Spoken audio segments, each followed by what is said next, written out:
आसन केल्यावर घ्या. बरं. अलीकडे या इथं.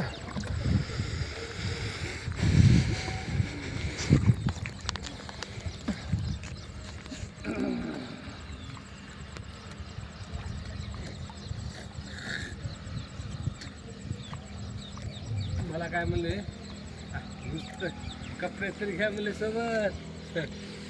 ही अंगठी आहे काय अंगठी आणायला पाहिजे.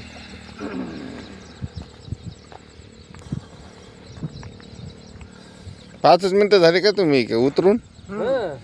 उद्या उद्या उद्या महाराज फोन करायला लावा. महाराजाचं संग पोहायचं लय वेळ दिवसाचं हे झालं. झाला का? हा राहू दे हो. महाराजचे पाय खाली गेले पण तुमच्या बरोबर राईट आले तुमचे. आता मी उडी मारलो.